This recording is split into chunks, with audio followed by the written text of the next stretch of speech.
नमस्कार. ड्रायव्हिंग भावमध्ये आपल्या सर्वांचं स्वागत आहे. पुन्हा हा 2 चाकी वाहनाचाच व्हिडिओ आहे.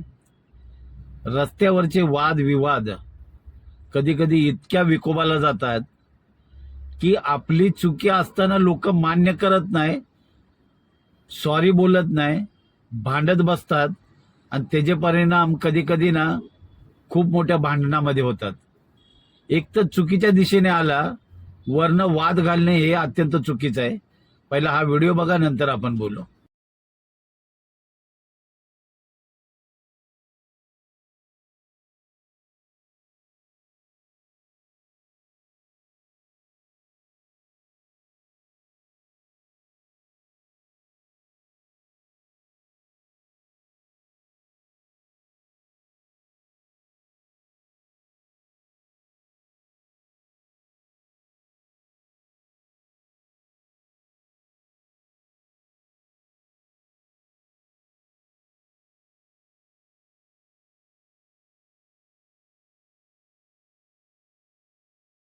एक तर आपण चुकीच्या दिशेने आलोय. जर समोरची व्यक्ती जर सरळ दिशेने जात असेल आणि ती जर वाद घालत असेल तर सरळ आपण थोडासा कमीपणा घेतलेला बरा. म्हणजे कसं आहे माहित आहे का, आपण एक तर चुकीच्या दिशेने आलोय ना, तर समोरची व्यक्ती कायम ना हे आपल्याला चुकीचंच ठरवते, कारण ती सरळ दिशेने आहे. त्यांनी पण कधीतरी रूल्स तोडले असतील, पण इथे त्याचं कसं असतं, इथे त्याचा इगो दुखवतो की हा एक तर उलट्या दिशेने आले आणि पुन्हा माझ्यावर रुबाब करतोय. मोठा इथे खरं कारण काय, इगो दुखवणं. म्हणजे चुकीच्या दिशेने आले आणि कमीपणा घेत नाही.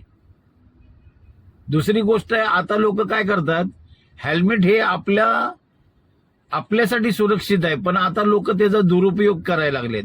ते कसं माहित आहे का, बघा जशी भांडणं झाली ना, तिने हेल्मेट काढलं मारायला.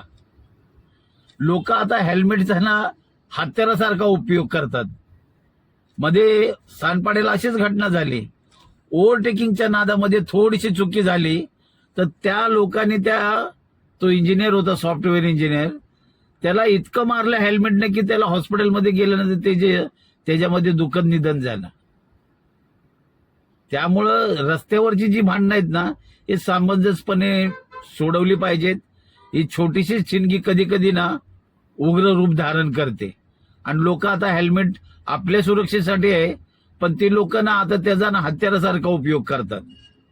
त्यामुळं छोटी भांडणं आहेत, हे सामंजस्यपणानं मिटवली पाहिजेत. एक तर आपण चुकीच्या दिशेनं आलोय तर कमीपणा घेतला पाहिजे आणि असे विवाद टाळले पाहिजे. तुम्हाला काय वाटतं ह्या व्हिडिओबद्दल नक्की कमेंटमध्ये सांगा.